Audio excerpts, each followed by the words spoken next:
అందరికీ జై భీమ్, జై తెలంగాణ. నేను మాట్లాడుతుంది పోత సంతక కంటోన్మెంట్ ఏరియా నుండి. గత 26 ఏళ్ళ నుండి ఉద్యమంలో పనిచేస్తూ మీ అందరి మధ్యలో ఉండడం చాలా అదృష్టవంతురాలు అనుకోవాలి. ఏంటంటే తెలంగాణ ఉద్యమాల్లో పనిచేసిన వాళ్ళము ఎన్నో కోల్పోయినాము, ఇల్లు కోల్పోయినాము, పిల్లలు ఆగమైనరు, ఇల్లు ఆగమైనరు, వాళ్ళ జీవితం కూడా ఆగమైంది. ఇంకోటి అతి పెద్దది ఏంటంటే నక్సలైట్ అని ముద్ర వేసిండ్రు. ఎవరన్నా ఈ ఉద్యమాల్లో పనిచేసిండ్రో ఆడవాళ్ళను కూడా, నా కొడుకును ఒక సంకలేసుకొని ఉద్యమాల్లో పనిచేస్తే ఈమె నక్సలైట్ అని ముద్ర వేసిండ్రు. నా సర్టిఫికెట్లు ఏం లేవన్నా, నేను 10th వరకు చదివినా, నా బుక్స్ కాలబెట్టిండ్రు, నా ఫోటోలు కాలబెట్టిండ్రు, 9 రోజులు తీసుకో పోలీస్ స్టేషన్లో ఎరుగమరుగా తోమిండ్రు. ఎవరన్నా తమ్ముళ్ళు ఇప్పుడు వరంగల్ జిల్లా కరీంనగర్ అంత చుట్టుపక్కల అన్నదమ్ములు ఇప్పుడు సీనాన్ని ఉన్నాడు అనుకో, వచ్చి బువ్వ పెడితే వాళ్ళు నక్సలైట్ అని ముద్రేసి తగలబెట్టిన నుండి వచ్చిన వాళ్ళము. అట్లా శ్రీనివాస్ రెడ్డి ఓయిలో ఎన్కౌంటర్ అయినప్పుడు ఆయన చనిపోయినప్పుడు శవయాత్ర చేస్తుంటే ఆ తమ్ముడు శవయాత్ర చేస్తే ప్లాస్టిక్ బ్లేడ్ దాకింది. షరుకు సుధాకర్ అన్న తీసుకొని వచ్చి ట్రీట్మెంట్ చేయించుకొని ఇంట్లో చేయించుకున్న రోజులు గుర్తుకొస్తున్న బాధ అనిపిస్తుంది. ఎందుకంటే ఇప్పుడు కూడా ప్రశ్నిస్తే అర్బన్ నక్సలైట్ అనవలసి వస్తుంది. ఎవరు ప్రశ్నిస్తే వాళ్ళను దోపిడీ దొంగలు అన్నట్టు చూడడం జరుగుతుంది. అయ్యో రేవంత్ రెడ్డి అన్న, నేను ఒక్కటే మీ పేరు పెట్టి పిలిచే కారణం ఏంటంటే కేకేకు మా మారుమూల గ్రామంలో అయితే నులక మంచం వేసి పండబెడుతున్నారు. ఆయనను గౌరవం తీసుకొచ్చి కేకే కమిటీ ఏంది, ఆయనకి ఏం సాయి ఉంటుంది, ఏమి ఆదుకుంటుంది, ఎవరిని గుర్తుపడతాడు, అసలు ఏంటిది ఇది? ఇప్పుడు భాషం యాదగిరి బాపు ఉన్నాడు, ఆయన మా నాన్న తొలి దశలో పనిచేసినప్పుడు గద్దర్ బాపు, వరవరం బాపు, నేను బాపు అని పిలుస్తా. ఎందుకంటే వాళ్ళ చేతిలో పెరిగిన దాన్ని, మా అమ్మ నాన్న వాళ్ళతో కష్టపడి పనిచేసిన వాళ్ళు ఏమి త్యాగం చేశారంటే ఒక గుంట భూమి లేదు. నా ఊర్లో ఎంక్వైరీ చేసుకోండి.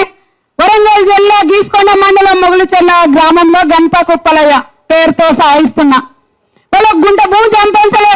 తల్లిదండ్రులు ఏది అడవి బాట బట్టి నా ప్రజలకు న్యాయం చేస్తామని పోయొచ్చి మళ్ళీ ప్రజల మధ్యలో పనిచేస్తే ఏం ఆశించకుండా పనిచేసి ఆ అడుగులో నాకు కూడా అక్కడక్కడ బాధ అనిపించి నా అక్క చెల్లెళ్ళు నా అన్నదమ్ముల కోసం పనిచేద్దామని ఈ ఉద్యమంలో పనిచేస్తే ఈరోజు మమ్మల్ని నక్సలైట్ అని గుర్తించి అర్బన్ నక్సలైట్ అని రోడ్ ఎక్కితే మాకు ఎక్కడ ఆసరు లేకుండా మా సర్టిఫికెట్లు కాండి తగలబెట్టే, మా వీపులు విమానం మూతలు మోగే, మా పిల్లల భవిష్యత్తు ఏంది?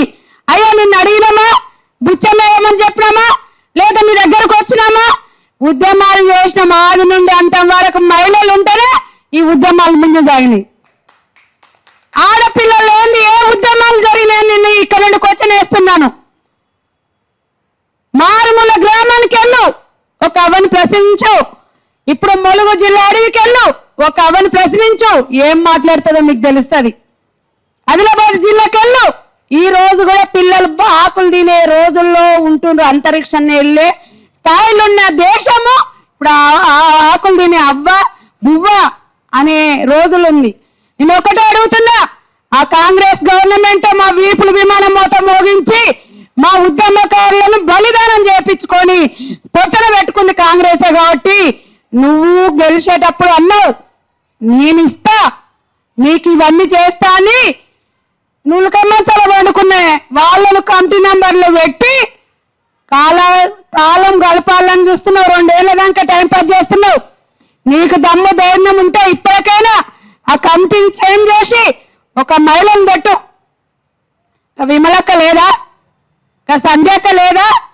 ఎందుకంటే వాళ్ళతో పనిచేసిన వాళ్ళం ఉన్నాం మేము.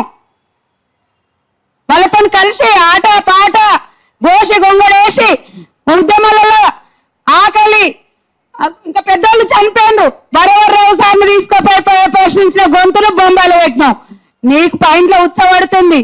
మా గాలే ఎన్నన్నాను అయ్యా, ఒక అనాథ పిల్లలకు నేను దాదాపు ఒక 30 మందిని జాయిన్ చేసిన. ఎక్కడ జాయిన్ చేసినా ఆయన అనాథ పిల్లలను తీసుకెళ్ళి ఆ జపరగడ్డలో గుట్టలల్లో చెట్లల్లో ఉంటది. ఆ గుట్టలల్లో చెట్లల్లో ఆయన చదివిపించి ఆయన జీవిత త్యాగం చేస్తే ఆయనని ఇప్పుడు ఏజ్ మీద పడ్డాడు. నీకు సోయుందా? ఎంతమంది నువ్వు జైల్లో పెడతావు? ఎంతమంది మీద అర్బన్ లక్ష్యం ఎట్లా పెడతావు? ఎంతమంది గొంతులు మోపిస్తావు? నీకు సోయిందా? నా పిల్లలు పీజీలు పిహెచ్ఐ చదివి ఈ రోజు ఉద్యోగాలు లేక రోడ్ల మీద అవుతుండ్రు. నేను దయచేసి చెప్తున్నా, మా పెద్దయ్య ఒక మాట చెప్పిండు, నా దగ్గర భూమి ఉంది మీరు రాండి అని చెప్పిండు. ఆ భూమి కాడ పోయి మనం జెండాలు బాదుదాం. మనకు ఆయన ఇచ్చేది లేదు. నువ్వు అన్నారా నాయన, నువ్వేం చూపించద్దు, ఎందుకంటే నువ్వు మాయగారివి, నువ్వు ఇట్లరే అంటున్నావు, మా రక్తం చల్లి పంటలు పండించి అంటున్నావు, నీకు మతి సీమత లేదు. రాబోయే రోజులలో అక్కడ వేస్తారు, అండమాన్ జైల్లో పెట్టే రోజులు వస్తాయి రేవంత్ రెడ్డికు.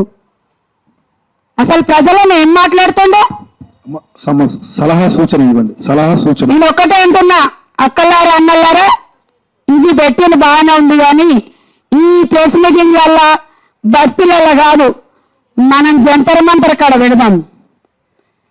జంతర్ మంతర్ కాడ అమర నీరాల దీక్ష పెట్టుకోండి. ఎందుకంటే వారం కాదు 10 రోజులైనా మేము మహిళలం వస్తాం. మా మహిళల్లో చాలా మంది, లావణ్య, జానకి, ఇప్పుడు బాబా, ఏదో చాలా మంది, మౌనిక, వీళ్ళు చాలా మంది, అక్క, వీళ్ళందరూ మేము వస్తాం. ఆడొచ్చినప్పుడే మనకు న్యాయం జరుగుతుంది. ఇక్కడ ఢిల్లీ నడి ఒడ్డున మనం చేస్తేనే న్యాయం జరుగుతుంది.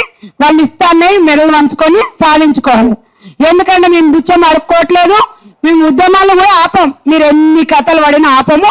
రాబోయే రోజులలో ఈ జంతర్ మంతర్ కాడ పెడితేనే మనకు నిజమైన న్యాయం జరుగుతుందని ఈ అవకాశం ఇచ్చిన అక్క వాళ్ళ కన్నడంలో అందరికీ జై హింద్.